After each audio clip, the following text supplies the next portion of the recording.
তৃতীয় 6 জন।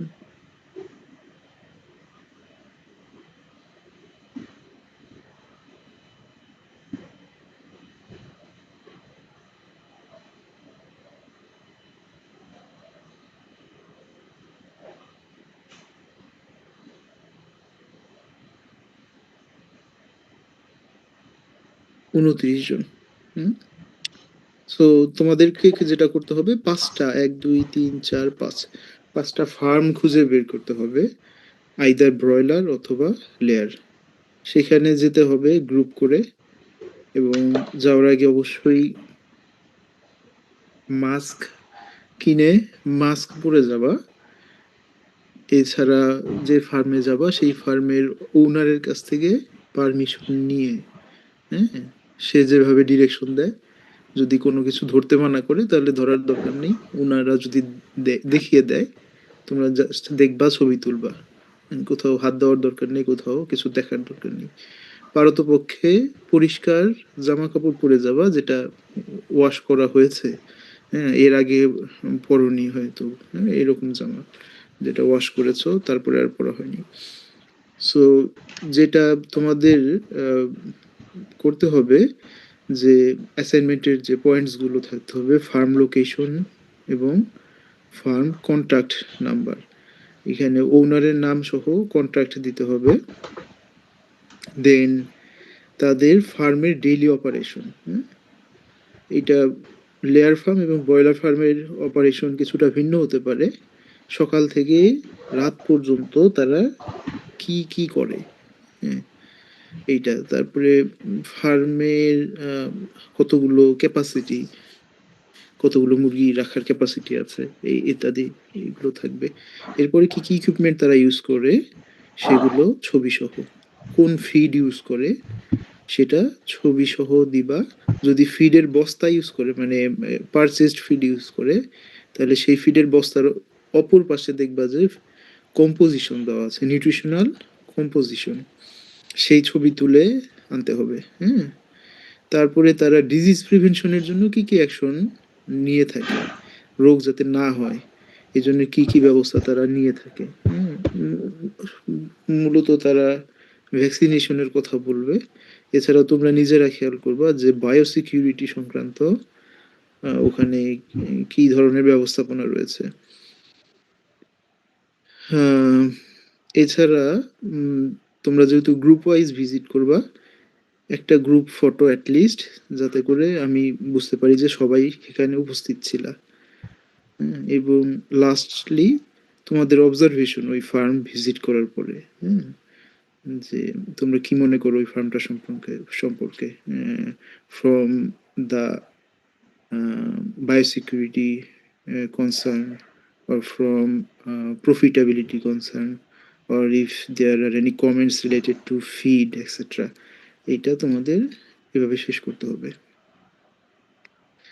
যদিও ডেডলাইনটা অনেক দিন বাকি আছে, কিন্তু যেহেতু একটা সুইটেবল ফার্ম খুঁজে পাওয়াটা একটু টাফ, সেজন্যই কিন্তু তোমাদের এখনই কাজ করতে হবে। সো এটা, এই ফাইলটা আমি তোমাদের দিয়ে দেবো আজকে।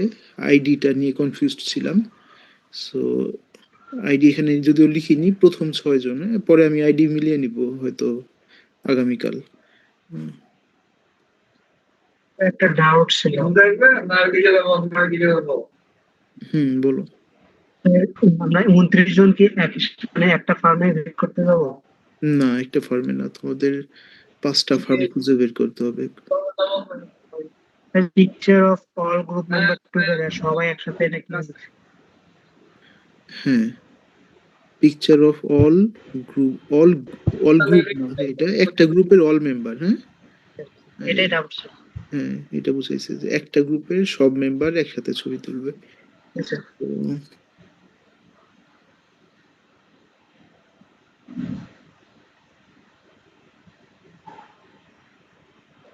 ওকে, সো এটা দিয়ে দিচ্ছি ক্লাসের পরে তোমাদেরকে। আমরা ক্লাস কন্টেন্টে যাই।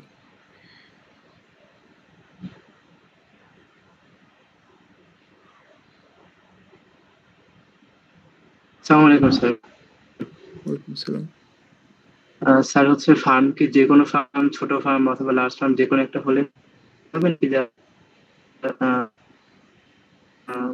নন রিকোয়ারমেন্ট আছে যে এতগুলো পয়েন্ট থাকতে হবে বা এতগুলো ঠিক থাকতে হবে?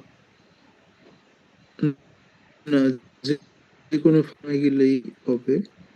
বরঞ্চ ছোট বা বড় বিভিন্ন ফার্মে গেলে তোমাদের এক্সপিরিয়েন্স আরো ফার্মে ব্যবস্থাপনা, এরপরে হয়তো কখনো বড় ফার্মে যাওয়া পড়বে, সেখানে বুঝতে পারবো যে পার্থক্যটা কি আছে।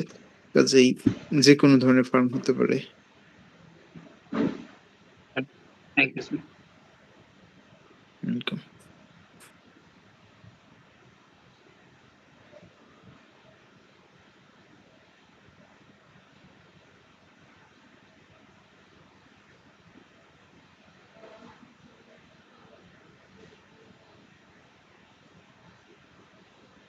Okay, so today we are going to start a new chapter, which is the drinking and feeding of broilers. This chapter have the topics listed here. We will cover one by one. So the first topic of this chapter is the water quality and water requirement. So first of all, we have here listed the importance of water. So although water is free in most of the cases, but this is not so invaluable. এটা invaluable না মোটেও, this is actually may be considered as the most essential nutrient, সবচাইতে প্রয়োজনীয় পুষ্টি উপাদান এটাকে consider করা যায়। The reason is that the other nutrients, they need water to function in our body. If there is no water, those nutrient cannot function. সেজন্য এটাকে essential nutrient আমরা বলছি। So it plays vital role in the digestion and nutrient transport. সকল nutrient, almost সকল nutrient ট্রান্সপোর্টের জন্য water transporter হিসেবে কাজ করে। এছাড়াও শরীরের টেম্পারেচার বা তাপমাত্রা নিয়ন্ত্রণ, মেটাবলিক সকল প্রসেস, শক্তি উৎপাদনের যত প্রসেস আছে সব প্রসেসের সাথে জড়িত, এবং excretion of West from the body, এই সবগুলো প্রক্রিয়ার সাথে ওয়াটার জড়িত। এবং খাবার ছাড়াও বার্ডস কিছুদিন বেঁচে থাকতে পারে, several days they can survive, but without water they can barely withstand for 1 to 2 days. So from here we also can understand the importance of water for birds. And we have some water quality parameters through which we can judge the quality of our water. Firstly, we have a quick test of the pH of the water. So the recommended level is 6.5 to 8.5. That means from a neutral range to a slightly alkaline water is preferred or is recommended for the chickens. And on that water, the total dissolved solids, or TDS, that should not be more than 1000 ppm. It should be less than 1000 ppm. And if it is above 3000, it affects water consumption. Water consumption effect করে। এই সময় পানির স্বাদ পরিবর্তন হয়ে যায়, কাজেই the bird or in case of human also, they will not feel comfortable with this water. Then we have hardness of water. Hardness is the content of calcium, magnesium, these kind of minerals in water. So if there is excess calcium or magnesium, that means if the hardness is higher, that may be they may form deposits in pipeline. So পোলট্রিতে বা অন্যান্য অ্যানিমেলে আমরা যে পাইপলাইনের মাধ্যমে পানি সরবরাহ করব, এই পাইপলাইনে যদি পানি যেটা থাকে সেটাতে ক্যালসিয়াম ম্যাগনেসিয়ামের পরিমাণ বেশি থাকলে অথবা পানির হার্ডনেস বেশি হলে এগুলো ধীরে ধীরে পাইপের গায়ে জমা হয়। হ্যাঁ, জমা হয়ে এখানে কিন্তু তারা এক ধরনের ডিপোজিটস অথবা শক্ত স্ট্রাকচার তৈরি করে। হ্যাঁ, তৈরি করে ধীরে ধীরে সেটার ক্ষতি করবে, মেশিনারিজের ক্ষতি করবে। সো এখানে এটা বলা হয়েছে it should be less than 100 ppm. Nitrate should be less than 50 ppm in water. If there is incidence of high nitrate, that will cause toxicity, nitrate poisoning. এই ধরনের সমস্যা হতে পারে। এছাড়াও আয়রন, এটা যদি 0.3 ppm এর বেশি থাকে, it should be less than this level. High iron they stains equipment, ইকুইপমেন্টকে বিবর্ণ করে বা দাগ ফেলে ইকুইপমেন্টের উপরে, and also effect the taste of the water. এছাড়াও মাইক্রোবায়াল লোড অত্যন্ত গুরুত্বপূর্ণ একটা কোয়ালিটি প্যারামিটার। এটা প্রেফারেবল হচ্ছে নীল অথবা zero in terms of coliforms. Coliform nil অথবা জেরো হতে হবে। So if it is zero coliform, it indicate clean and safe water. But if there are coliforms found in the water, that is totally unacceptable as drinking water for the birds or for any other animal. So এটা হচ্ছে quality parameter. এইসব quality parameter we have to check, and all of this quality parameter is quite difficult to test every day. That is why maybe once in a month we go for checking. Water quality and requirements continues. So here the topic is now to know about the water requirement. Now the water intake or water intake requirement, this is not something constant. It is influenced by several factors like the temperature. Higher the temperature, the higher will be the water intake. The feed intake also affect water consumption, because water consumption is usually twice or 2.5 times than the feed intake.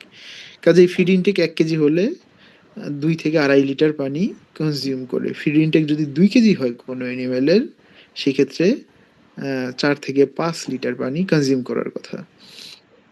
এবং বার্ডের সাইজের অনুযায়ী কিন্তু feed এবং water কনজাম্পশনটা vary করবে স্বাভাবিকভাবেই।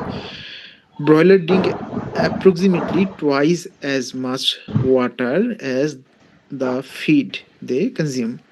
So 2 গুণ বেশি পানি তারা কনজিউম করে। এবং আমাদের এখানে ব্রয়লারের জন্য ওয়াটার রিকোয়ারমেন্ট একটা অ্যাপ্রক্সিমেট ভ্যালু দেওয়া আছে। সেটা হচ্ছে with the progression of their age, week 1, week 2, week 3, 4 and the 5 to 6 week or during marketing. The approximate water intake is for week 1 80 to 120 ml per bird per day only, and it continues to grow until 5 to 6 weeks they reach 600 to 800 ml per head. Now when we talk about different quality parameters and requirement of water, we should also talk about the drinking systems available for our birds in the farm. And out of the many kind of drinking system, there are few very popular worldwide. One is the manual or open system or traditional drinker. This one is the traditional drinker. এই ড্রিঙ্কারের উপরে এখানে ফাঁকা থাকে উপরটা, এখান দিয়ে পানি ঢেলে দেওয়া হয় এবং পানিটা এইখানে এসে জমা হয়। বার্ড যখন এখান থেকে পানি কনজিউম করে তারপরে ধীরে ধীরে এখানে করে ফাঁকা হয় আর পানি এখানে এসে জমা হয় আর কি। এই সিস্টেমটা এমনভাবে ডেভেলপ করা যাতে এখানে যেহেতু অনেকগুলো পানি থাকবে, এগুলো কিন্তু এই কর্নারে এসে ওভারফ্লো হয় না, একটা নির্দিষ্ট লেভেল পর্যন্ত এসে থেমে যায়। সো সেটার ফিজিক্যাল প্রিন্সিপল আছে যেভাবে ডিজাইন করা হয়েছে। এরপরে আমাদের আছে অটোমেটিক বেল ড্রিঙ্কার নামে একটা ড্রিঙ্কার। এই ড্রিঙ্কারটা অনেকটাই আমাদের ট্র্যাডিশনাল ড্রিঙ্কারের মতো, কিন্তু অটোমেটিক বেল ড্রিঙ্কার কিছুটা অটোমেটেড। এখানে পানি আর আমরা ম্যানুয়ালি দেই না, এখানে পানি এই পাইপ লাইন দিয়ে আসে এবং এখানে জমা হয় পানি এবং প্রয়োজন সাপেক্ষে তারা খেলে আবার পানি এখানে ইন করে। ম্যানুয়াল ড্রিঙ্কিং সিস্টেমের সমস্যা যেটা সবচেয়ে বড়, যেহেতু বারবার এটা ঘুরে ঘুরে দেখতে হয় যে কোনটাতে পানি শেষ হয়ে গেছে, সেখানে আবার পানি দিতে হবে। এবং বার্ড যখন ধীরে ধীরে বড় হয় তখন কিন্তু খুব ফ্রিকোয়েন্ট পানি দিতে হয়, অথবা ওয়াটারের সংখ্যা অনেক বাড়িয়ে দিতে হয় ওই সময়। কাজেই অনেক ওয়াটার যদি আমরা আমাদের ওই ঘরে দেই তাহলে কিন্তু ঘরের জায়গাগুলো নষ্ট হচ্ছে, সেখানে আরো 20টা বার্ড আমরা পালন করতে পারতাম। সো এইসব বিবেচনায় অটোমেটেড সিস্টেমগুলো বেশি প্রেফারেবল। এখন অটোমেটেড বেল ড্রিঙ্কার ছাড়া আরো অ্যাডভান্সড কিছু ড্রিঙ্কিং সিস্টেম এসেছে, তার মধ্যে সবচাইতে ওয়েল নোন যে সিস্টেমটা, এটাকে বলা হয় নিপল ড্রিঙ্কার। নিপল ড্রিঙ্কারটা হচ্ছে এই ধরনের ফুলি অটোমেটেড সিস্টেম এবং এখানে যে নিপল লাইক একটা স্ট্রাকচার আছে। সো যখন এই নিপলের যে টিট এখানে যখন বাচ্চা ঠোঁট দেয় তখনই শুধুমাত্র পানি বের হয়, হ্যাঁ, পানি বের হয় এবং তারা কনজিউম করে।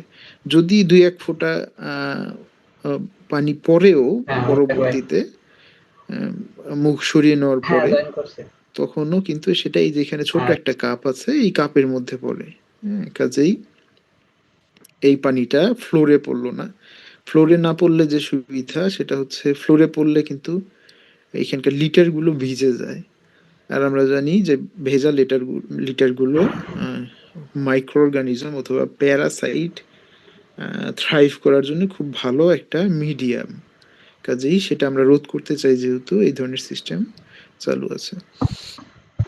সো একটা নিপল 10 থেকে 12টা বার্ডকে সাপোর্ট দিতে পারে। আর বেল ড্রিঙ্কার যেটা ছিল ওটা 80 থেকে 100টা বাচ্চার জন্য একটা বেল ড্রিঙ্কার হলেই চলে। একসাথে হয়তো 30টা বাচ্চার মতো অ্যাকোমোডেট করে, তাহলে মোটামুটি 80টা বা 90টা বাচ্চা এইটার জন্য গুড এনাফ, যেহেতু সব পাখি একসাথেই পানি খাবে না, হ্যাঁ। একইভাবে নিপল ড্রিঙ্কার, প্রতিটা নিপল ড্রিঙ্কার 10 থেকে 12টা বাচ্চার জন্য enough.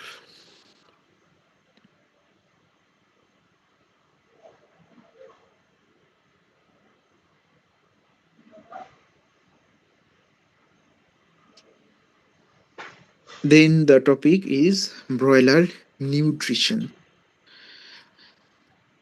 So as we know, their nutrients are essential for the growth of our broiler, and out of the nutrients we have energy, which is mainly contributed by the cereal grains like the maize or wheat, or also from the oils or fat. Proteins are required for muscle growth. They are mainly sourced from soybean and fish meal. And for minerals, they are required for bone formation and they also help in metabolism. These are some example of minerals. Vitamins are vital for immunity and growth. These are vitamins. Amino acids. Amino acid নিয়ে আমরা আগেও কথা বলেছি যে কিছু amino acid রয়েছে যেগুলো bird তার শরীরে উৎপাদন করতে পারে না, কাজেই সেগুলো এসেনশিয়াল হয়ে যায় বাইরের খাবার থেকে সরবরাহ করা। এই জন্য ওইসব অ্যামিনো অ্যাসিডকে বলা হয় এসেনশিয়াল অ্যামিনো অ্যাসিডস। আর যেগুলো বার্ড তার নিজের শরীরেই তৈরি করে, বাইরে থেকে না দিলেও চলবে, সেগুলোকে নন এসেনশিয়াল অ্যামিনো অ্যাসিডস বলা হয়। এরপরে রয়েছে আমরা আবার অ্যাডিটিভস ইউজ করি, যেমন বিভিন্ন enzyme, probiotics, prebiotics, antioxidant, coccidiostats etcetera. এইসব অ্যাডিটিভ তারা নিজেরা কোনো নিউট্রিয়েন্ট প্রোভাইড করে না, কিন্তু তারা যেটা করে যে অন্যান্য নিউট্রিয়েন্টসগুলোকে ইউটিলাইজ হতে সহায়তা করে, ফর বেটার ইউটিলাইজেশন। কি কি ফ্যাক্টর দ্বারা নিউট্রিয়েন্ট রিকোয়ারমেন্টটা অ্যাফেক্টেড হয়? সো নিউট্রিয়েন্ট রিকোয়ারমেন্ট কোনো ব্রয়লারের কেমন হবে সেটা ডিপেন্ড করে যে ব্রয়লারটা কোন স্ট্রেইনের, তার জেনেটিক লাইন আপ কি, হ্যাঁ। তারপরে আরও ডিপেন্ড করে তার বয়স কত এবং তার বর্তমানে বডি ওয়েট কত। এছাড়াও টেম্পারেচারটা কত আছে এনভায়রনমেন্টের। আর হচ্ছে বার্ডগুলো হেলদি আছে নাকি they are in distressed or sick condition. So এই সকল বিষয় কিন্তু একটা বার্ডের নিউট্রিয়েন্ট রিকোয়ারমেন্টটাকে কন্ট্রোল করে। Whatsoever, here is a example of two of the major nutrient requirement for broiler. One is crude protein or CP, another one is metabolizable energy, kilocalorie per kilogram of feed. So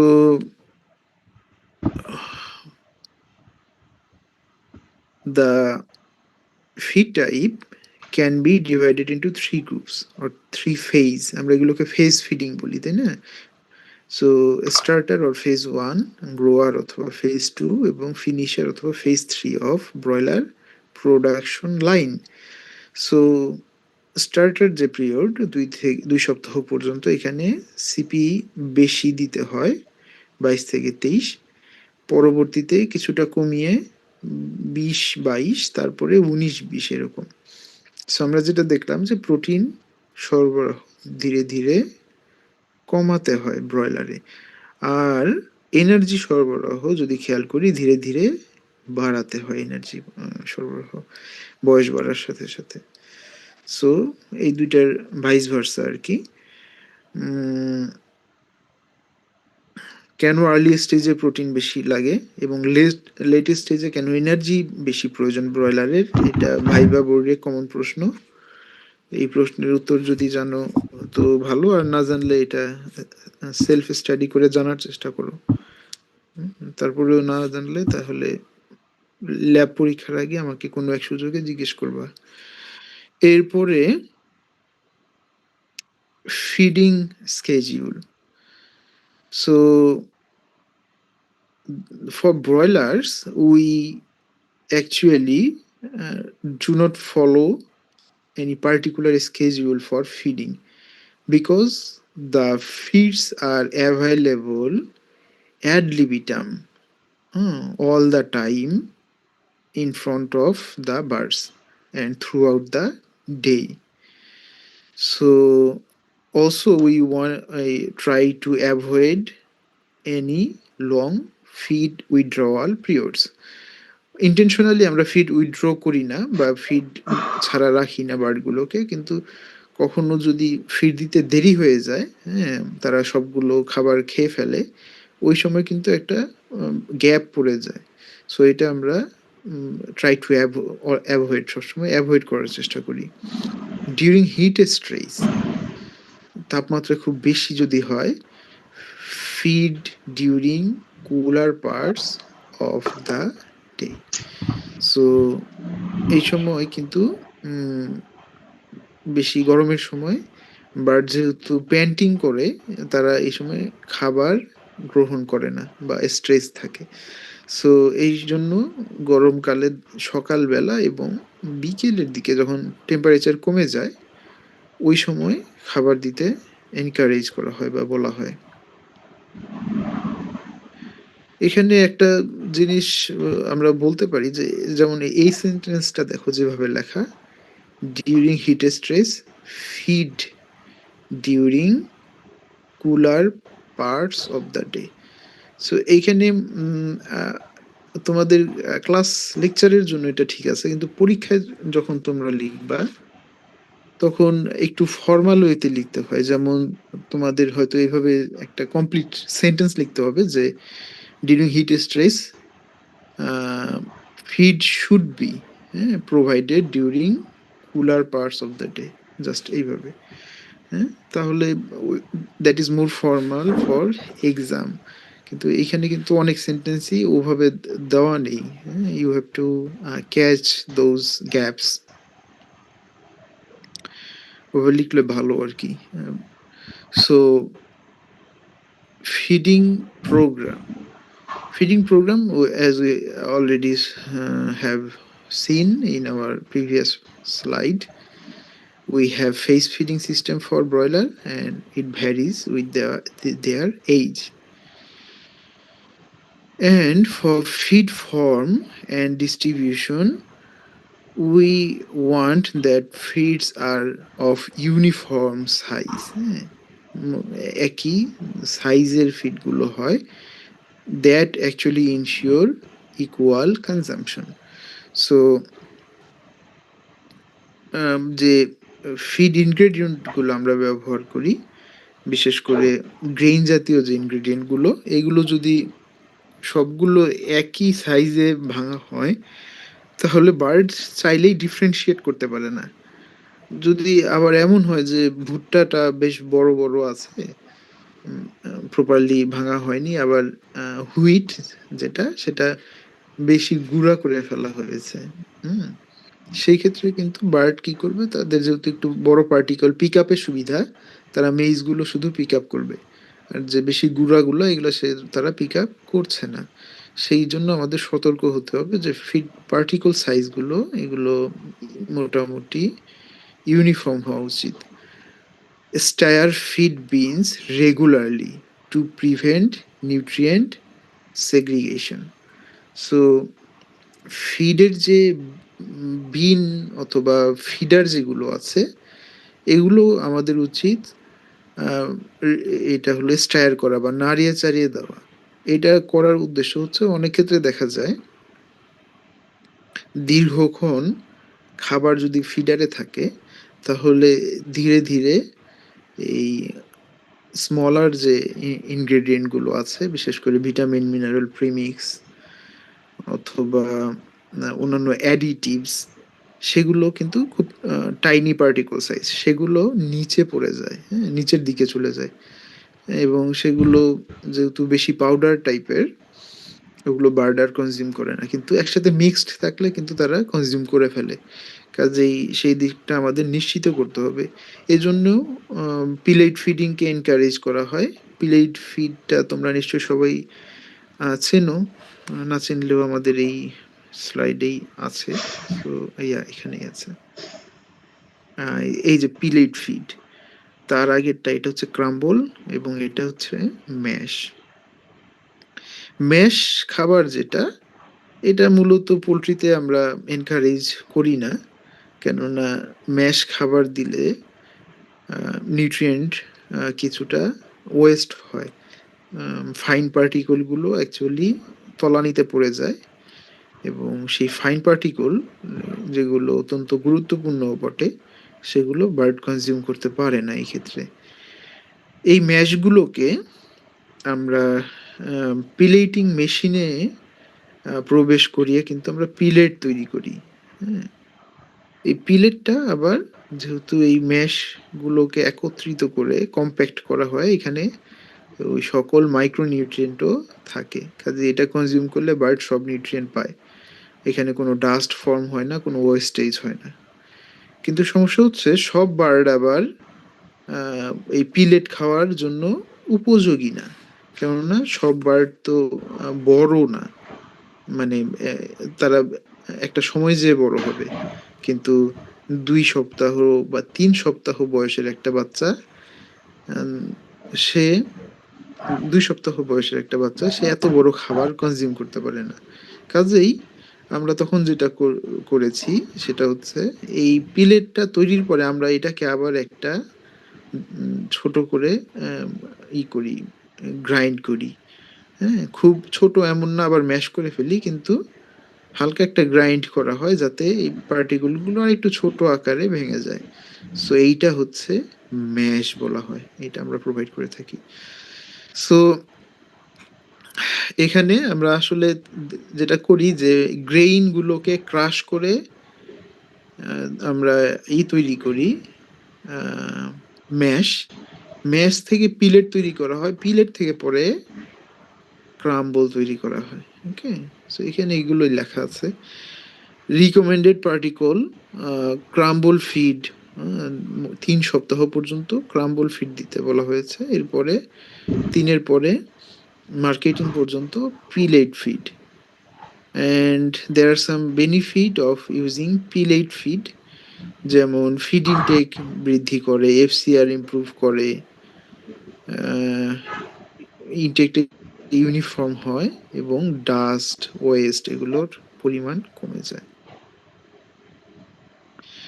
face feeding in broiler. So face feeding already আমরা discuss করে ফেলেছি actually. বিভিন্ন বয়সে তাদের বিভিন্ন স্ট্রাকচারের খাবার দেওয়া হয় এবং এইসব খাবারের নিউট্রিয়েন্ট কম্পোজিশনও ভিন্ন ভিন্ন হয় এবং এটার রিজন আছে, তাই না?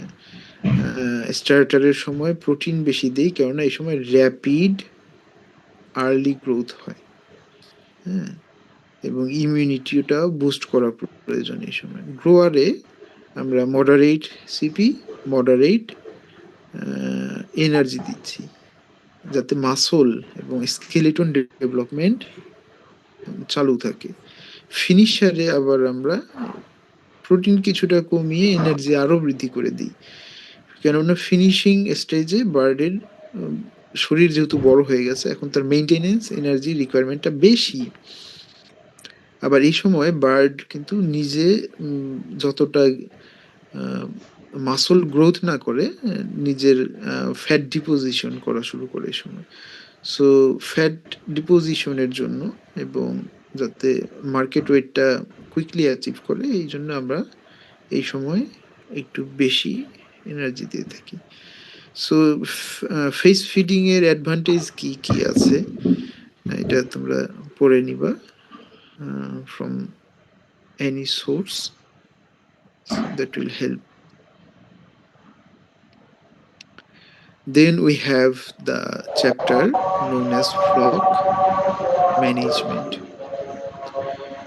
ফ্লক ম্যানেজমেন্টের যে টপিকগুলো আছে তার মধ্যে প্রথম হচ্ছে ফ্লক ইউনিফর্মিটি। সো ফ্লক নিশ্চয়ই তোমরা অলরেডি জেনেছো যে গ্রুপ অফ বার্ডস, তাকে ফ্লক বলা হয়। এবং ইউনিফর্মিটি মানে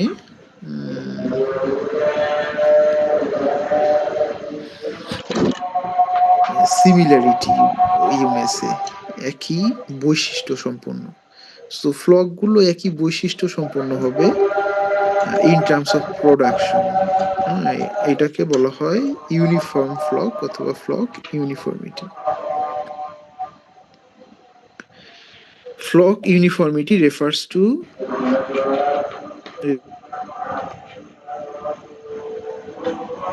size, weight and growth performance. Size, weight এবং গ্রোথ পারফরমেন্সে বার্ডগুলো কতটা সিমিলার, এটাকে বলা হয় ফ্লক ইউনিফর্মিটি। সো বার্ডগুলো কিন্তু হতে হবে from the same group or same batch. হ্যাঁ, অন্য একটা গ্রুপের বার্ডের সাথে তুলনা দিলে হবে না, এই গ্রুপের বার্ড, তার মানে তাদের বয়স একই হতে হবে, হ্যাঁ, এবং তারা একই পরিবেশে বড় হয়েছে এমন বার্ডগুলোর সাথে তাদের তুলনা করা হয়।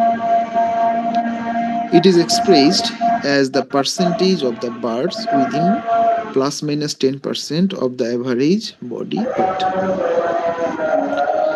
সো এখানে যেটা বোঝানো হলো যে একটা ফ্লকের যে অ্যাভারেজ বডি ওয়েট, ধরো যে আমাদের 1000 মুরগি আছে, তার মধ্যে 100টাকে আমরা ওজন করলাম।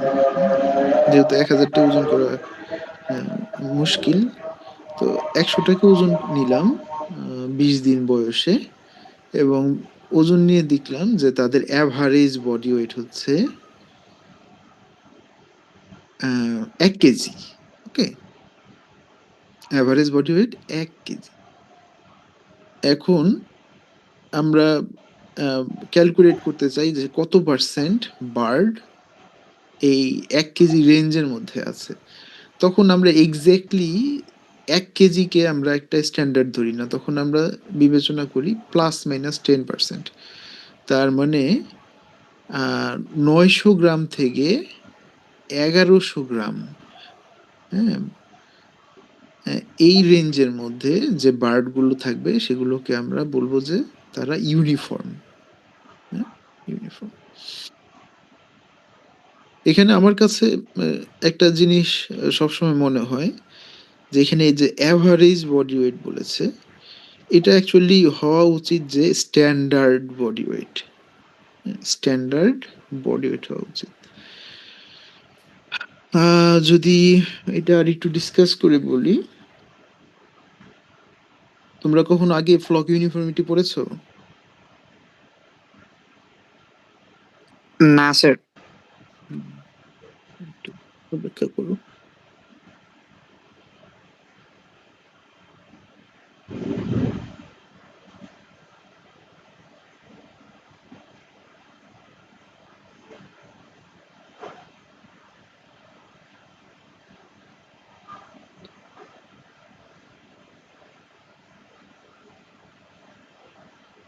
ধরো যে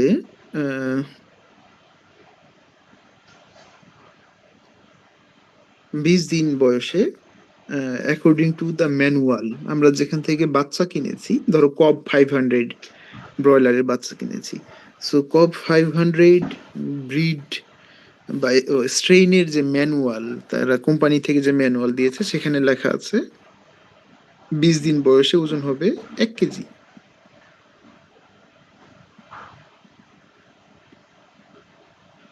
ওয়ান কিলোগ্রাম বা 1000 গ্রাম হওয়ার কথা 1 কেজি।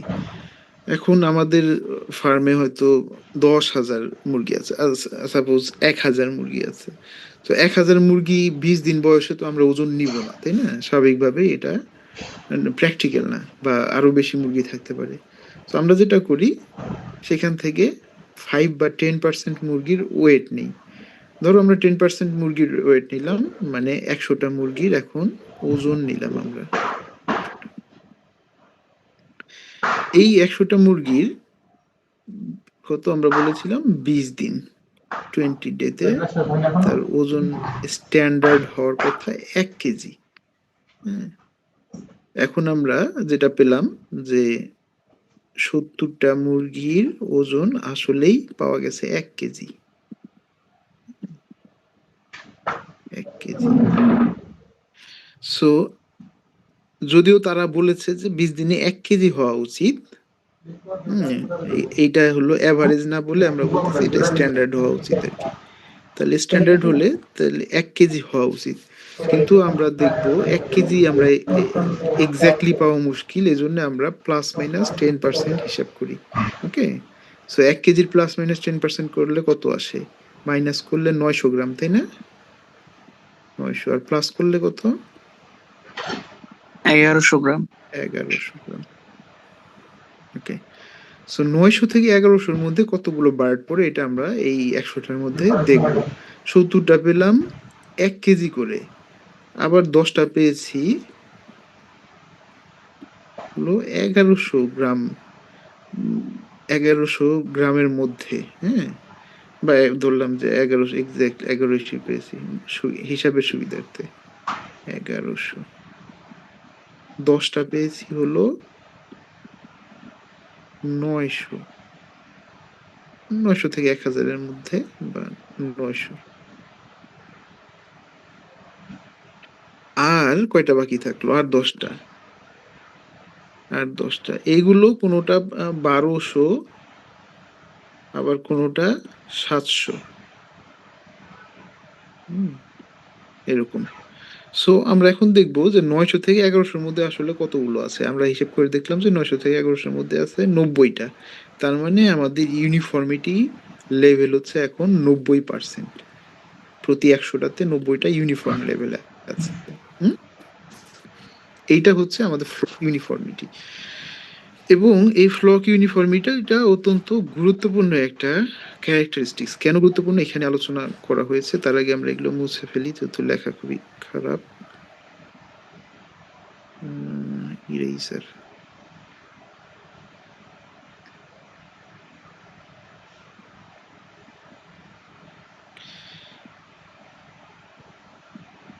এখানে আমরা বললাম স্ট্যান্ডার্ড ম্যানুয়াল ওয়েট বিবেচনা করে। অনেকেই আবার বলে যে এটা হয় হবে আর কি, অ্যাভারেজ যে ওয়েট আমরা ফার্মে পাচ্ছি সেটার অ্যাভারেজের 10 মাইনাস 10 প্লাস মাইনাস 9 এই 10%। সেটা হওয়া উচিত না। কেন? যে এমন হতে পারে আমাদের ফার্মে সিভিয়ারলি প্রবলেম আছে, যেখানে ২০ কেজি স্ট্যান্ডার্ড অনুযায়ী হওয়ার কথা, আমাদের হয়তো বার্ডগুলো হয়েছে সব ৫০০ গ্রাম করে। হ্যাঁ, ১ কেজির জায়গায় ২০ দিনে ৫০০ গ্রাম করে হয়েছে। তো সেটা তো পুরো ফ্লকটাই তাহলে আসলে লো পারফরমেন্স ফ্লক হচ্ছে। সেটা দিয়ে ইউনিফর্মিটি বিবেচনা না করাই উচিত। যাই হোক, যদিও এটাই ডেফিনেশন, কাজেই তোমরা এইভাবে লিখলে সমস্যা নেই। ইম্পর্টেন্স অফ ইউনিফর্মিটি, কেন এই ইউনিফর্মিটি প্যারামিটারটা ইম্পর্টেন্ট ক্যারি করে। So it ensure consistent feed intact and growth performance. যদি বার্ডগুলো ইউনিফর্ম হয় তাহলে আমরা শিওর হই তখন যে ফিড ইনটেকটা ইউনিফর্ম হচ্ছে, মানে সব বার্ড সমানভাবে খাচ্ছে, হ্যাঁ, এবং সব বার্ড সমানভাবে গ্রো করছে। সো এটা একটা এনশিওরমেন্টের বিষয় আছে। এবং যখন ফ্লক ইউনিফর্ম হয় সেটা থেকে যে আমরা ইটা পাই, আমাদের হারভেস্ট, রেডি টু হারভেস্ট যে চিকেনগুলো পাই, সেগুলো ইউনিফর্ম প্রসেসিং ওয়েট দেয়। হ্যাঁ, তার মানে এগুলোকে স্লটার করার পরে যখন ডিফেদার বা স্কিন রিমুভ করা হবে, তারপরে যে মাংসটা পাওয়া যাবে, এই প্রসেসিং ওয়েট এটা ইউনিফর্ম হয়। কাজেই ইউনিফর্ম ফ্লকের কিন্তু দাম মার্কেটে বেশি। হ্যাঁ, এটা আমরা আমাদের বাংলাদেশের প্রেক্ষাপটে এখনই এভাবে বলতে পারবো না, কিন্তু যে সকল দেশে মুরগিগুলো প্রসেসিং প্ল্যান্টে, হ্যাঁ, প্রসেসিং প্ল্যান্ট করা হয়,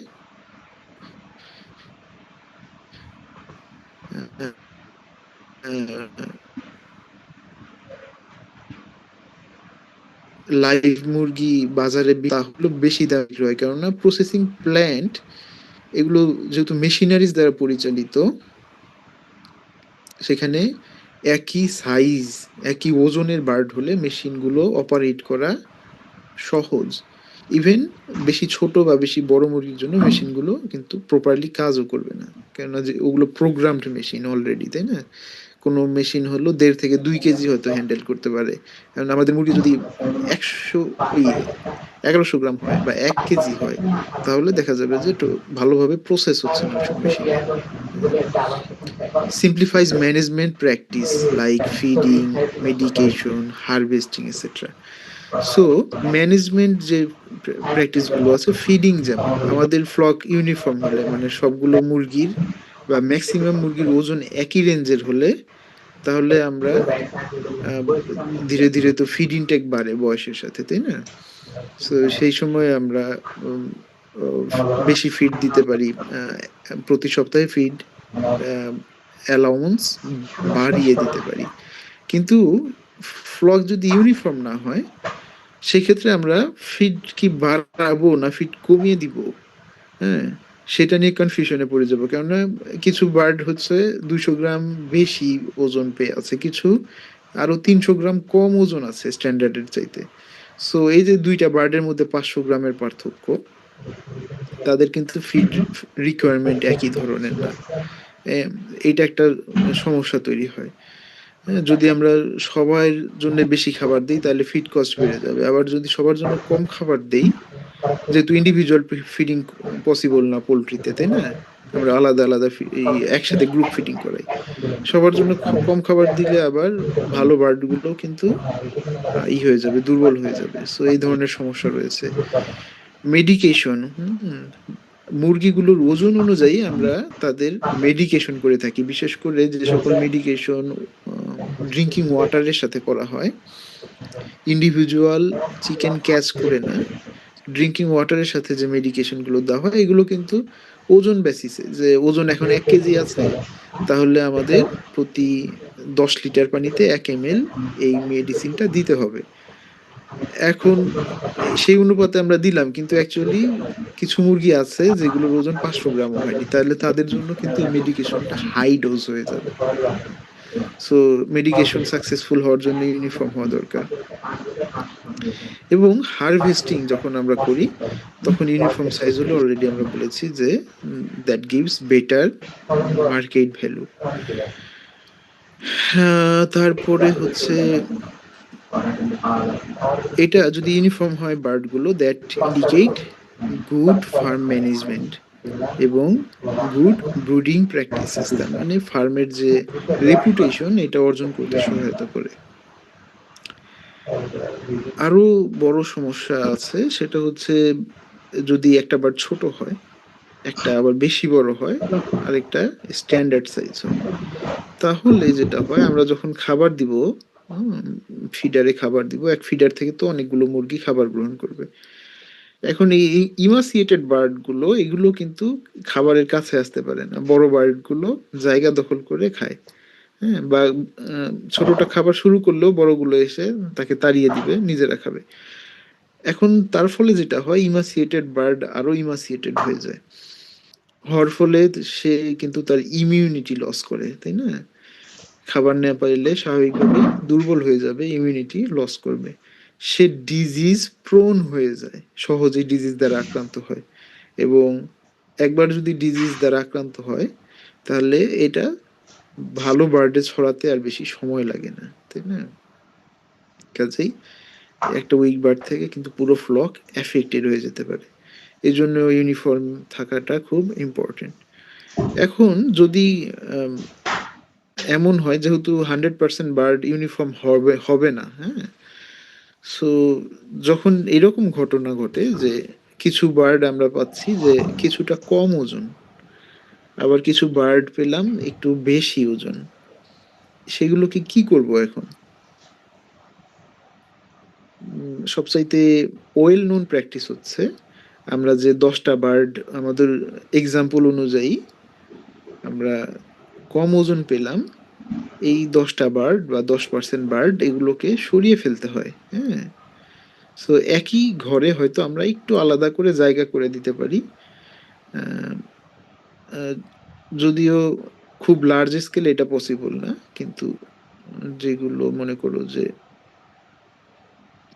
মডারেট স্কেল আছে, 500 বা 1000 পর্যন্ত ব্রয়লার পালন করছি, সেখানে করা যেতে পারে।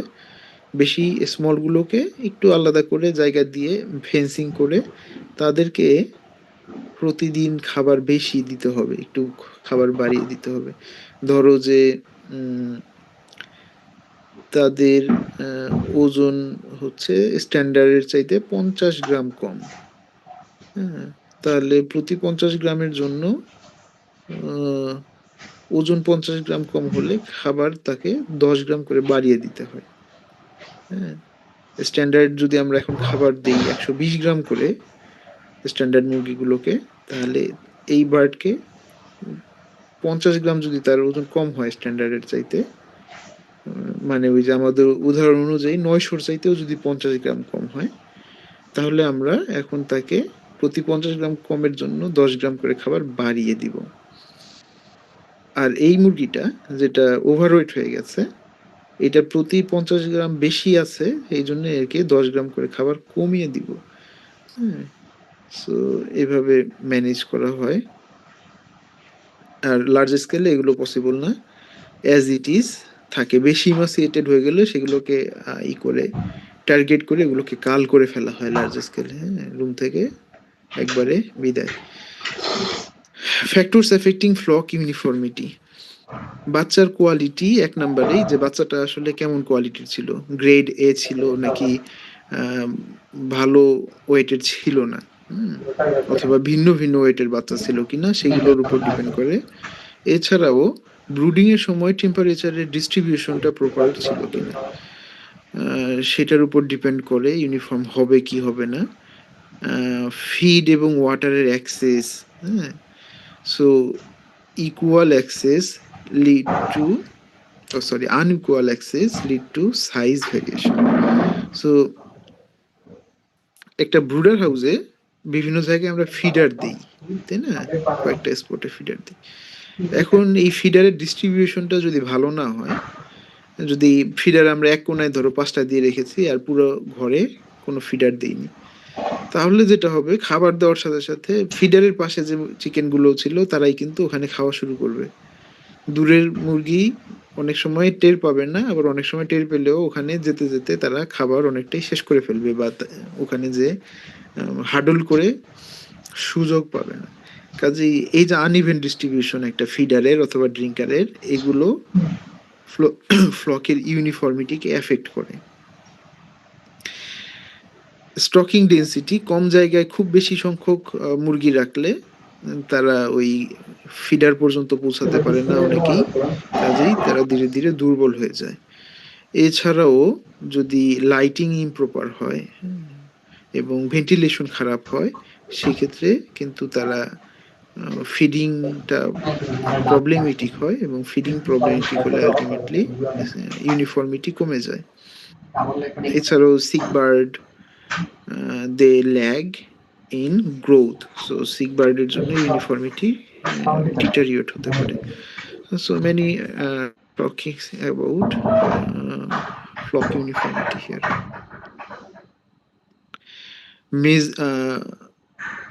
মেজারিং ইউনিফর্মিটি, আমরা কিভাবে ইউনিফর্মিটি মেজার করব? এই যে র্যান্ডমলি 100টা বাচ্চা বা মুরগি নিতে বলা হয়েছে ফ্লক থেকে, তারপরে সেগুলোর অ্যাভারেজ বডি ওয়েট কত আসে সেটা দেখতে বলা হয়েছে। Now determine how many birds fall within ±10% of the average body weight. So এইটা আমরা দেখব। তারপরে ইউনিফর্মিটি পার্সেন্টেজটা ক্যালকুলেশনের উপায় হচ্ছে কতগুলো বার্ড আমাদের এই ±10% রেঞ্জের মধ্যে আছে, আর ডিভাইডেড বাই কতগুলো বার্ড আমরা ওয়েট করেছিলাম টাইমস 100।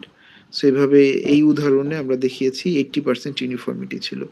আমাদের অ্যাকচুয়ালি ডিজায়ার্ড ইউনিফর্মিটি হচ্ছে অ্যাটলিস্ট 80%, হ্যাঁ। সো যদি বিলো 80% হয়, that is not good, and if it is below 70, that indicate there are severe management problem. Now our topic is separate sex growing. Separate sex growing এর আগে আমাদের আরেকটা term হয়তো জানা আছে অলরেডি, সেটা হচ্ছে straight run chicks. Straight run chicks, so straight run chicks হচ্ছে বাচ্চাগুলোকে মেল ফিমেল আলাদা না করে, সেক্সিং না করে, সেক্সিং কথার অর্থ হচ্ছে মেল ফিমেল আলাদা করা, হ্যাঁ। সো এটা না করে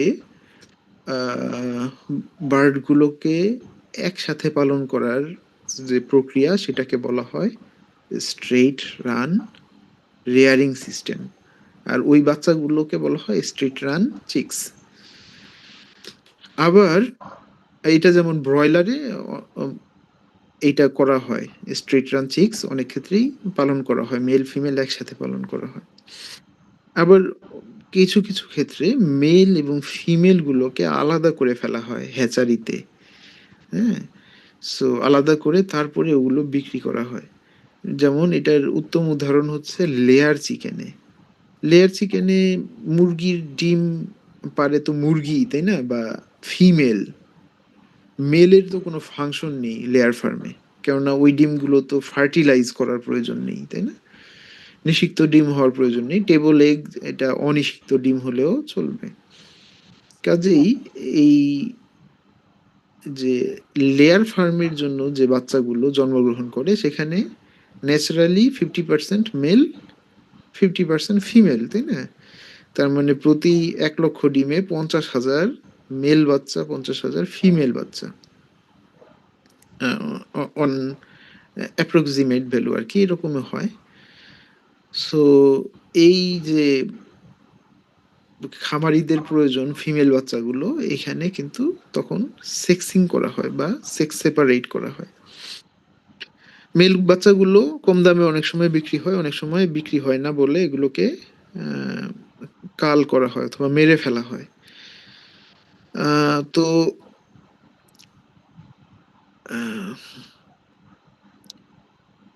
এই যে সেক্সটাকে সেপারেট করা হলো, এভাবে সেপারেট সেক্স গ্রোয়িং করা যেতে পারে।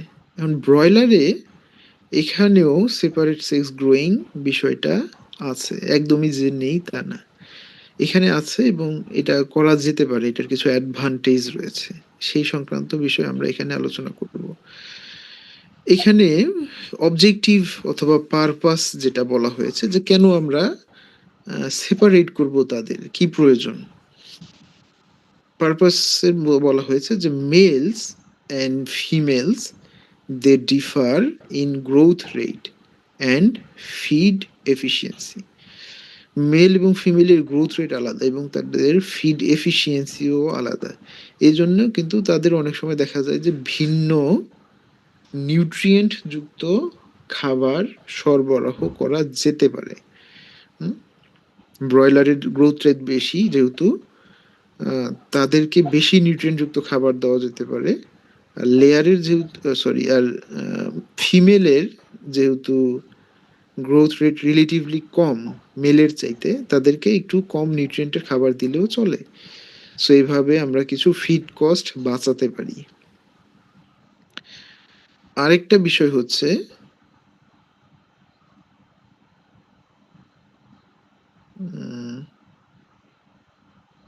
ওকে, এখানে একই কথা লেখা আছে আরেকটা লাইনে। এরপরে অ্যাডভান্টেজ গুলো সেপারেট সেক্স গ্রোয়িং এর: better growth control, males grow faster, separate feeding avoid over feeding to the females. আমরা যদি একসাথে পালন করি তাহলে আমরা অনেক ক্ষেত্রেই যে মেলের যে প্রয়োজনীয়তা সেই অনুযায়ী খাবার সরবরাহ করি শেডের ভিতরে। এখন ওখানে মেল ফিমেল বোথ থাকলে ফিমেলদের কিন্তু ওখানে ওভার ফিডিং হয়, তার মানে ফিড কস্টটা আমাদের বেড়ে গেল, যেটা তাদের প্রয়োজন ছিল না। ইমপ্রুভড ইউনিফর্মিটি, সো যদি মেল ফিমেল থাকে একটা ফ্লকে তাহলে মেলগুলো বড় হবে, ফিমেলগুলো রিলেটিভলি ছোট হবে, সেক্ষেত্রে ইউনিফর্মিটির মাত্রা কমে যেতে পারে। হ্যাঁ, কিন্তু সেপারেট সেক্স গ্রোয়িং করলে এই ইউনিফর্মিটি ইমপ্রুভ হয়। ওকে, ভ্যারিয়েশনটা কমে যায় আরো। ফিড এফিসিয়েন্সি অপটিমাইজ করে। সো যেহেতু আমরা কাস্টমাইজ করি ডায়েটকে মেল এবং ফিমেলের জন্য আলাদা আলাদা, কাজে এখানে ফিড ওয়েস্টেজটা কমে যায়। হ্যাঁ, ফিড ওয়েস্টেজ কমে যাওয়া মানে ফিডের এফিসিয়েন্সি বৃদ্ধি পাওয়া। হ্যাঁ, আর হচ্ছে যেহেতু তারা ইউনিফর্ম সাইজড বার্ড হওয়ার কথা, মেল ফিমেল ভিন্ন ভিন্ন পালন করলে, কাজেই সেখান থেকে আমরা যে কার্কাস পাবো সেটাও ইউনিফর্ম হবে ইন টার্মস অফ সাইজ, এবং প্রসেসিং প্ল্যান্টে যখন এগুলো প্রসেস হবে দ্যাট উইল বি ইজিয়ার। কিছু লিমিটেশন রয়েছে, যেমন বেশি স্পেসের প্রয়োজন হয়, যেমন মেল ফিমেল আলাদা আলাদা শেডে যদি পালন করতে চাই 2টা শেড প্রয়োজন হবে, তাই না? হাউজিং বেশি প্রয়োজন হয় এবং লেবার, বিশেষ করে 2টা শেডের জন্য ভিন্ন লেবার অথবা একই লেবার দীর্ঘক্ষণ 2টা শেডে কাজ করতে হবে, যেটা এক শেডে হলে কম সময় লাগতো। আবার এই বাচ্চা সেক্স ডিফারেন্সিয়েট করার সময়ও লেবার প্রয়োজন হয়, তাই না? সো এইগুলা not practical for small scale farms. So ছোট ফার্মে এটা প্র্যাকটিক্যাল না। Some hatcheries don't offer sexed chicks for broilers, so they go for straight run chicks. এখানে মেল এবং ফিমেল বাচ্চা এগুলো হ্যাচারিতে তো একদিন বা সর্বোচ্চ ২ দিন হ্যাচারিতে থাকে বাচ্চাগুলো, তাই না? এখন তাহলে হ্যাচারি যে কর্তৃপক্ষ তারা কিভাবে মেল ফিমেল চিনবে এবং চিনে তারপরে সেইভাবে তারা করবে আর কি, মার্কেটিং করবে। কোয়াইট ডিফিকাল্ট না, তাই না? সো এটা করা যেতে পারে বিভিন্নভাবে। তার মধ্যে একটা পদ্ধতি বলা হয় ভেন্ট সেক্সিং। মেল এবং ফিমেল চিকেনের ভেন্টের স্ট্রাকচার দেখে ডিটেকশন করা পসিবল। সো এখানে ফিমেল এবং মেলের ভেন্টের ছবি দেওয়া আছে, আর এখানে একটি ভিডিও আছে। এটা কি চালু হয় কিনা? হ্যাঁ, হচ্ছে।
যাই হোক, সো ভিডিওতে হয়তো বোঝা একটু মুশকিল হয়েছে। মেলের যে ভেন্ট এটাকে যখন একটু প্রেস করা হয় তখন ওখানে একটু একটা উঁচু একটা স্ট্রাকচার দেখা যায়, যেটা ফিমেলের ক্ষেত্রে দেখা যায় না, বরঞ্চ ফিমেলে একটা এরকম ওয়াই শেপ ভাঁজ দেখা যায়। হ্যাঁ, এটা একটা রিয়েল পিকচার।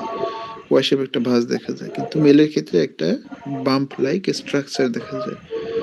সো এইভাবে ভেন্ট সেক্সিং করা হয়। এটার অ্যাকিউরেসি যারা হ্যাচারিতে এক্সপার্ট, এটার অ্যাকিউরেসি মোটামুটি 95% পর্যন্ত হয়। এরপরেও কিন্তু তাদেরও ভুল হয়, 5%-এর মতো ভুল হয়ে থাকে। এছাড়াও আরো মেথড রয়েছে সেক্সিং করার জন্য। আরেকটা রয়েছে ফেদার সেক্সিং, তবে সেটা একেবারে ডে ওল্ডে করা একটু মুশকিল। হ্যাঁ, আরেকটা রয়েছে প্লুমেজ প্যাটার্ন দেখে, ওটাকে অটো সেক্সিং বলা হয়। তো বিভিন্ন ধরনের সেক্সিং রয়েছে, তবে এসবের জন্য এক্সপার্ট রয়েছে যারা এগুলো করতে সক্ষম। বিশেষ করে যারা দীর্ঘদিন হ্যাচারিতে কাজ করেছে, তারা ধীরে ধীরে এগুলো রপ্ত করেছে। এরপরে আমাদের এখানে টপিক হচ্ছে লাইভ ওয়েট প্রেডিক্টেবিলিটি।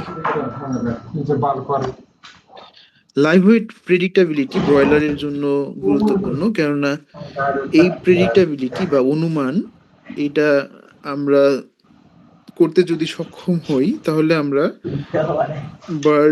বার্ডগুলোর ওজন, বর্তমান ওজন কেমন আছে সেটা দেখে আমরা মোটামুটি বলে দিতে পারবো যে এই বার্ডগুলো কতদিন বয়সে 2 কেজি হবে, বা কতদিন বয়সে এটা 1 কেজি 800 গ্রাম হবে। ধরো আমাদের টার্গেট হচ্ছে 1 কেজি 800 গ্রাম হলে আমরা মার্কেটিং করব।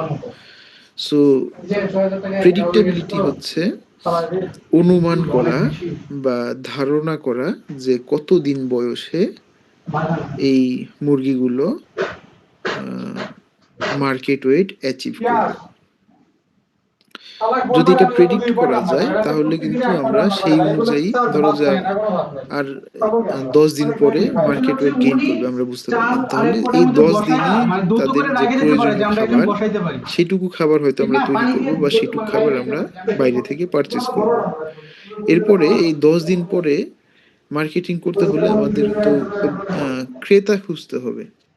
সো আমরা যে ক্রেতার সাথে কন্ট্রাক্ট করব, যে হোলসেলার হয়তো আমাদের কাছ থেকে চিকেন নিবে, তাকে আমরা কথা দিতে পারবো যে এত তারিখে আজকে থেকে 10 দিন পরে আমার ফার্ম থেকে 2000 ব্রয়লার আমি সেল করব। সো প্রেডিক্টেবিলিটি যদি না করতে পারি সেক্ষেত্রে কিন্তু আমরা ওয়েট করব শুধু যে কবে মার্কেট ওয়েট হয়। হয়তো মার্কেট ওয়েট হলো আজকে আজকে আমি শিওর হলাম যে হ্যাঁ 1 কেজি 800 গ্রাম করে হয়েছে। এখন ডেইলি তাহলে আমাদের ওয়েট করতে হবে, 1 নাম্বার ওয়েইং করতে হবে আর কি। ওয়েইং করে তারপরে আজকে হয়তো বুঝলাম যে হ্যাঁ 1 কেজি 800 তো আজকে হয়ে গেল। অথবা আমি আগের দিন বুঝলাম যে আজকে যেহেতু 1 কেজি 700 কালকে 1 কেজি 800। সো এই সময় যদি আমরা ক্রেতা খুঁজতে যাই তাহলে দেখা যাবে যে ক্রেতা এখন খুঁজে পাওয়া মুশকিল হয়ে যাচ্ছে অল অন এ সাডেন। হ্যাঁ, তখন আরো 3-4 দিন বা 5 দিন তোমার হয়তো ফার্মে এই মুরগিগুলোকে পালন করতে হবে। পালন করলে দেখা যাবে যে শেষের দিকে যেহেতু গ্রোথ রেট কমে যায়, এই 5 দিনে তারা যেটুকু খাবে এইটুকু গ্রোথ হবে না। কাজেই এই খাবারে আমার আরো উল্টা লস হচ্ছে হিসেবে, তাই না? এর জন্য important to determine factors affecting live weight predictability. So breed অথবা স্ট্রেইন এটার উপর ডিপেন্ড করে growth potential of the bird. যেমন বিভিন্ন স্ট্রেইনের কিন্তু গ্রোথ পোটেনশিয়াল ভিন্ন ভিন্ন ধরনের। এগুলো অ্যাকচুয়ালি তাদের যে ম্যানুয়াল থাকে ওখানেই লেখা থাকে যে এই বার্ডগুলোকে যদি কব রস এগুলোকে যদি আমরা অপটিমাম নিউট্রিয়েন্ট দিই তাহলে কতদিন বয়সে কত ওজন তারা আসার কথা, এক্সপেক্টেড ওয়েট। সো এটার মাধ্যমে আমরা একটা প্রেডিক্ট করতে পারি। এছাড়াও ফিড কোয়ালিটি কিন্তু লাইভ ওয়েট প্রেডিক্টেবিলিটিকে এফেক্ট করে। যদি অ্যাডিকুয়েট নিউট্রিয়েন্ট দেওয়া সম্ভব হয় এবং ডাইজেস্টিবিলিটি ভালো হয়, দ্যাট এনশিওর এক্সপেক্টেড আউটকাম। তার মানে যথাযথ দিনে এই বার্ডগুলো ওই মার্কেট ওয়েট গেইন করবে, এটা এনশিওর হয় যদি আমরা অ্যাডিকুয়েট নিউট্রিয়েন্ট এবং ডাইজেস্টিবিলিটি এনশিওর করতে পারি। টেম্পারেচার, ভেন্টিলেশন এবং স্পেস এগুলো আবার ফিড ইনটেককে ইনফ্লুয়েন্স করে এবং ফিড ইনটেকের উপর ডিপেন্ড করে যে লাইভ ওয়েট তারা গেইন করবে কি করবে না। কাজেই এগুলো কিন্তু প্রেডিক্টেবিলিটির সাথে জড়িত। এছাড়াও ডিজিজ বার্ড যদি হয় তাহলে কিন্তু প্রেডিক্টেবল গ্রোথ তারা অ্যাচিভ করতে পারবে না। শুধুমাত্র ডিজিজ ফ্রি হলেই এই ম্যানুয়াল অনুযায়ী হয়তো তারা প্রেডিক্ট করতে পারবে।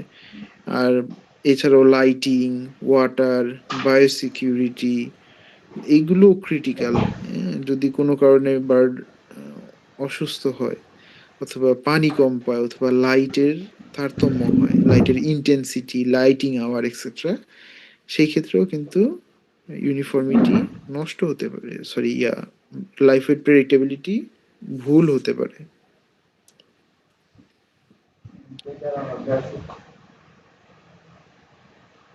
নাও কিভাবে?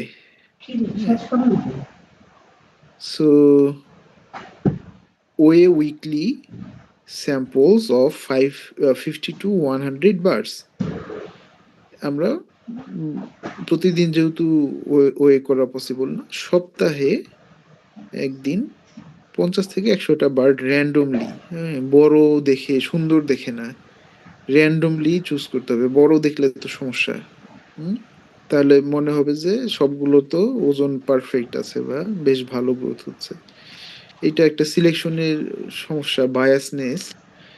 সেটা থেকে বাঁচার জন্য আমাদের ব্লাইন্ড ওয়েতে করতে হয়, স্যাম্পলিং করা উচিত। সো সেই 50টা বা 100টা র্যান্ডম স্যাম্পলিং করে সেখান থেকে যে আমরা অ্যাভারেজ ওয়েট পাবো, এটা আবার আমাদের যে ব্রিডার ম্যানুয়াল আছে আমাদের, সেই গ্রোথ চার্টের সাথে আমাদের এখন মিলিয়ে দেখতে হবে।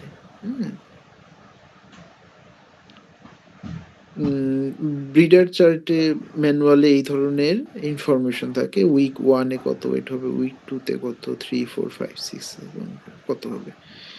ধরো যে আমরা 3 সপ্তাহ বয়সে আমরা এই 100টা বাচ্চার ওজন নিয়ে দেখলাম যে তারা 890 গ্রাম করে অ্যাভারেজে আসছে। সো এখন আমরা মিলাবো, এখানে 900 গ্রাম আছে, আমরা 890 গ্রাম।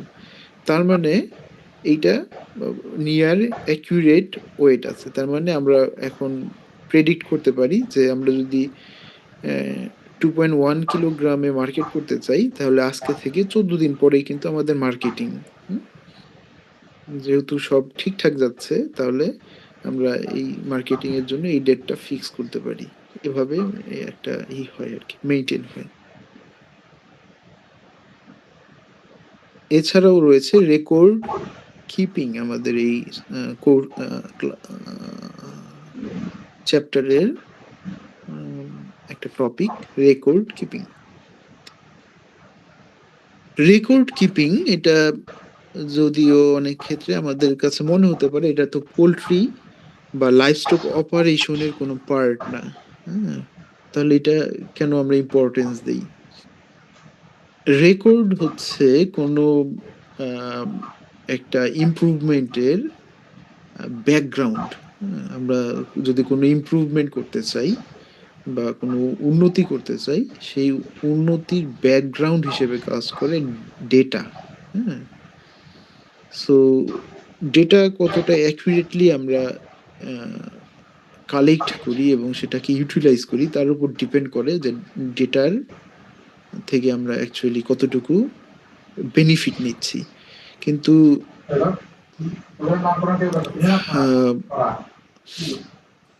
ডেটা বা রেকর্ড রাখা এটা মাস্ট।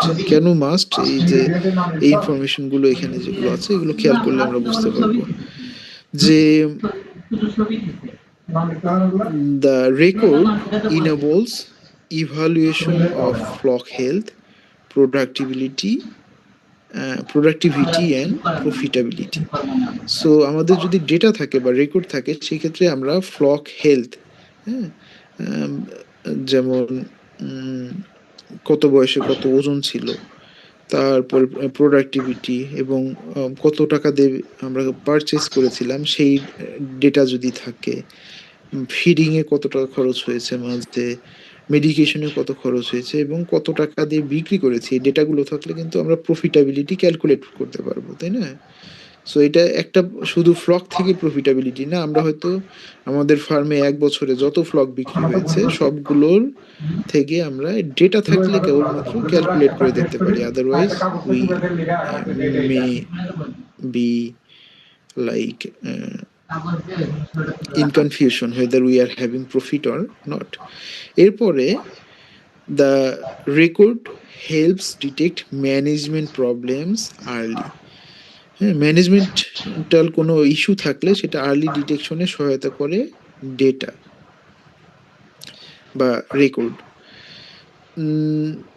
যেমন একটা নর্মাল রেকর্ডের কথা বলি, ধরো যে আমরা ফিড ফর্মুলেট করছি, হ্যাঁ, ফিড ফর্মুলেট করছি, একটা স্টেজে আমাদেরকে অ্যাডিটিভস যোগ করার কথা, তাই না?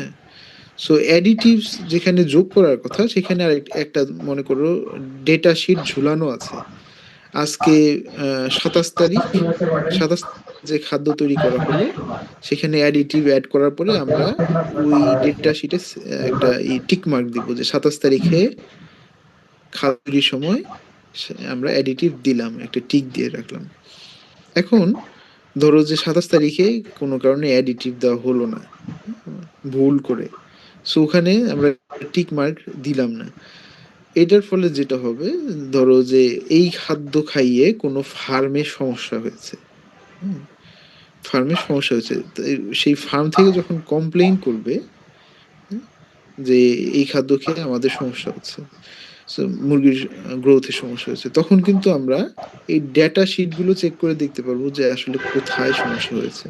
অথবা আমরা ওই খাদ্যের স্যাম্পল নিয়ে যদি টেস্ট করি, দেখবো হয়তো ওখানে অ্যাডিটিভের ঘাটতি রয়েছে। তাহলে 27 তারিখের ব্যাচ যেহেতু এই খাদ্যগুলো, 27 তারিখে ওখানে ডিউটিতে কে ছিল, হুম, সেটা সিসিটিভি ক্যামেরা থাকলে ভালো, না থাকলে এই ডেটা শিট বের করে দেখা যাবে যে ওখানে সিগনেচার আছে কি নেই বা দিয়েছে কি দেয়নি। সো এইভাবে কিন্তু ম্যানেজমেন্ট প্রবলেমও সলভ করা পসিবল। এছাড়াও data or the records, they provide data for research, future planning, audits, etc. Essential for traceability and certification. So অনেক সময় কিছু কিছু ফার্ম ক্লেম করে তারা অর্গানিক অথবা তারা বায়োসিকিউর ফার্ম। এখন এইসব অর্গানিক বা বায়োসিকিউর ফার্ম এইগুলো ক্লেম করার জন্য তাদের সার্টিফিকেশন প্রয়োজন, হ্যাঁ, অথবা জাস্টিফিকেশন প্রয়োজন। এই জাস্টিফিকেশনগুলো তারা কিভাবে দিবে? অডিট হলে if they have data or record যে তার এই বার্ডগুলোকে কি কি ধরনের খাবার খাওয়ানো হয়েছে, হ্যাঁ, সেগুলো অর্গানিক সোর্স থেকে এসেছে কিনা, সেগুলো অ্যান্টিবায়োটিক ফ্রি ছিল কি ছিল না। সো এই রেকর্ডগুলো থাকলেই কেবলমাত্র কিন্তু এইগুলো এই সার্টিফিকেশনগুলো পাস করবে যখন একটা অডিট হবে। কাজেই এখানে আমরা রেকর্ড কিপিং এর ইম্পর্টেন্স সম্পর্কে জানলাম। রেকর্ড কিপিং কিভাবে রাখা হয়? ম্যানুয়াল লগবুক হতে পারে, কম্পিউটার হতে পারে, আবার ফার্ম ম্যানেজমেন্ট সফটওয়্যার গুলোও হতে পারে। কি কি ধরনের ডেটা একটা ব্রয়লার ফার্মে রাখা হয়? সো ফ্লক আইডেন্টিফিকেশন, যেমন চিক কবে আমাদের ফার্মে এসেছে, কোথায় থেকে এটা আমরা পারচেজ করেছি, তারপরে হচ্ছে কোন স্ট্রেইনের এই চিকগুলো এবং কতগুলো বাচ্চা আমরা রিসিভ করলাম। এই ডেটাগুলো আমাদের ফার্মে থাকা উচিত। ফার্মে থাকা উচিত এই কারণে, ধরো যে এই বাচ্চাগুলোতে দেখা যাচ্ছে যে বাচ্চাগুলোর পায়ে সমস্যা পেলাম, 3-4 দিন পরে বাচ্চাগুলো সব পঙ্গু হয়ে যাচ্ছে। So we can quickly refer to the source অথবা হ্যাচারিতে যে এই বাচ্চাগুলো কি সমস্যা ছিল, তাহলে তারা আবার তাদের ডেটা দেখে চেক করবে যে তাদের কোনো সমস্যা ছিল কি ছিল না। যেমন যদি দীর্ঘক্ষণ তারা ইয়াতে রেখে দেয়, ইনকিউবেটরের ভেতর রেখে দেয়, বাচ্চা ফুটে বের হওয়ার পরেও, সেক্ষেত্রে তাদের কিন্তু পায়ে সমস্যা হবে, তাই না? সো হক জয়েন্ট রেড হয়ে যায় অথবা স্টিফ হয়ে যায়। সো এই জন্য আমরা এই রেকর্ডগুলো রাখবো। এছাড়াও ফিড রেকর্ড, যেমন কি ধরনের খাদ্য ব্যবহার করা হয়েছে, কতটুকু খাদ্য সরবরাহ করা হয়েছিল, কতটুকু কনজিউম করেছে, বা ওয়েস্টেজ কতটুকু হয়েছে বা হয়নি, তারপরে এই খাদ্যগুলো কত দামে কেনা হয়েছে, হ্যাঁ। সো দামটা উল্লেখ থাকলে আমরা পরে যখন কস্ট বেনিফিট অ্যানালাইসিস করি তখন কিন্তু মূল্যর প্রয়োজন হয়, কত দামে কেনা হয়েছিল, কাজে এটা প্রয়োজন। এছাড়া ওয়াটার রেকর্ড, কোনো বাচ্চা মারা যাচ্ছে কিনা সেই রেকর্ড, প্রতি সপ্তাহে ওজন কেমন বাড়ছে এবং এফসিআর টা কত সপ্তাহ পার উইক, প্রতি সপ্তাহে এফসিআর কত পাচ্ছি, এবং বার্ডগুলোর ইউনিফর্মিটি ঠিক আছে কিনা এগুলো চেক করা হয় বা রেকর্ড রাখা হয়। এরপরে হেলথ রেকর্ড রাখা হয়, এনভায়রনমেন্ট কন্ডিশনগুলোর রেকর্ড রাখা হয়, হ্যাঁ, হয়তো কোনো দিন টেম্পারেচার 34, 35 অথবা 36 রিচ করে গেছে। সো সেই রেকর্ডগুলো থাকলে কিন্তু ইজিয়ার হয় আমাদের জন্য টু আন্ডারস্ট্যান্ড। যেমন হিট স্ট্রেসের বিষয়গুলো মানুষরা কিভাবে বুঝেছে? মানুষ বুঝেছে যখন এই ধরনের ডেটা পেয়েছে যে টেম্পারেচার বেশি থাকলে মুরগির ওজন আলটিমেটলি কমে যাচ্ছে, হ্যাঁ। সো রেকর্ড ছিল দেখেই কিন্তু এগুলো ফাইন্ড আউট করা পসিবল হয়েছে। প্রোডাকশন অ্যান্ড ম্যানেজমেন্ট রেকর্ড, যেমন কতগুলো বার্ড বিক্রি করা হয়েছে, তাদের ওজন কত ছিল বিক্রির সময়, ওভারঅল কস্ট হিসেব করলে কত টাকা আমাদের ইনকাম হলো, so profit loss summary etcetera আর রেকর্ড রাখতে হবে। সো এই পর্যন্ত আমরা যে ই করলাম,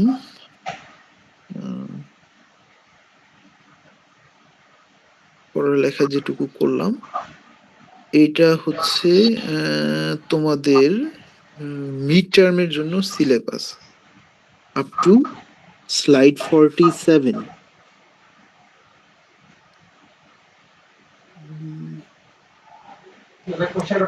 এসভিএম 251 47, হ্যাঁ।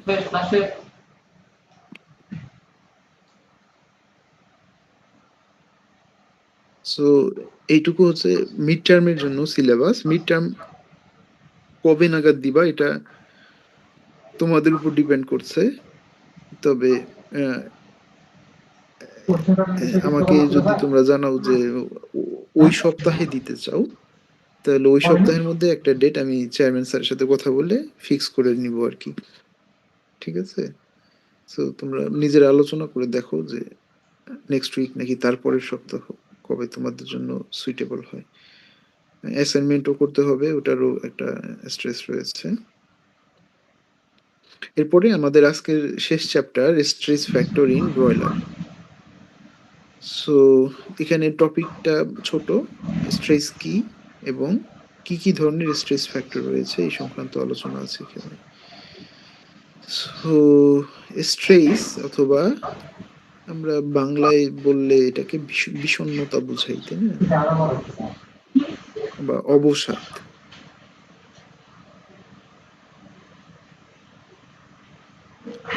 ব্রয়লারের ক্ষেত্রে স্ট্রেসটা হচ্ছে ফিজিওলজিক্যাল এবং বিহেভিওরাল রেসপন্স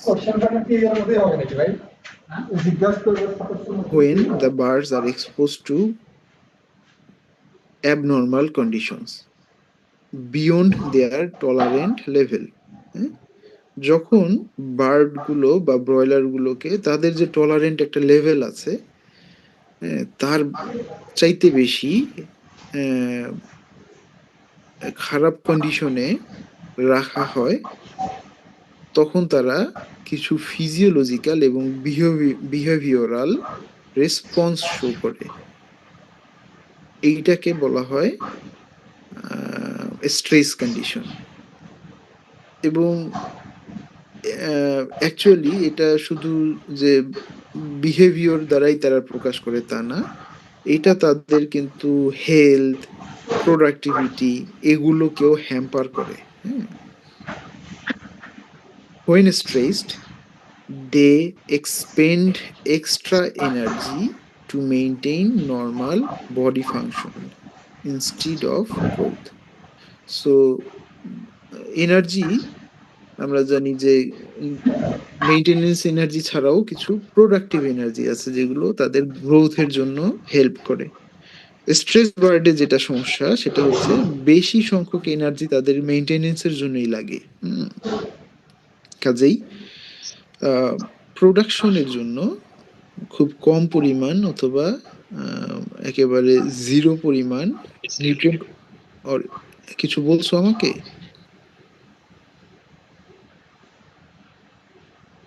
ওকে, সো এনার্জি গ্রোথের জন্য কম থাকে, কাজেই তারা প্রপারলি প্রোডাক্টিভ হতে পারে না। ইফেক্টস অফ স্ট্রেস, স্ট্রেসের কি কি ইফেক্ট রয়েছে? রিডিউস ফিড ইনটেক এবং reduce body weight gain.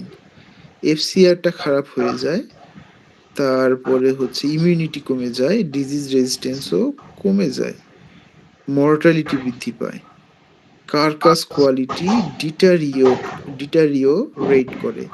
So এখানে বলা হয়েছে পেল অথবা ওয়াটারি মিট প্রডিউস করে। একটা বার্ড যখন স্লটার করা হয় তার আগে বার্ডগুলো যদি খুব স্ট্রেসড থাকে, তাহলে যেটা হয় স্ট্রেস কন্ডিশনে তাদের যে শরীরের স্টোরড কার্বোহাইড্রেট থাকে, গ্লাইকোজেন নামে পরিচিত, সেই গ্লাইকোজেন ব্রেকডাউন হয়। ব্রেকডাউন হয়। ব্রেকডাউন হওয়ার পরে তারপরে যখন লং পিরিয়ড স্ট্রেস থাকলে বেশি পরিমাণে গ্লাইকোজেন ব্রেকডাউন হয়ে যাবে। এখন গ্লাইকোজেন যদি অনেক ব্রেকডাউন হয়ে যায়, তাহলে এরপরে যদি বার্ডটাকে স্লটার করা হয়, তাহলে যেটা হয় যে বার্ডটা কিন্তু পর্যাপ্ত পরিমাণ রাই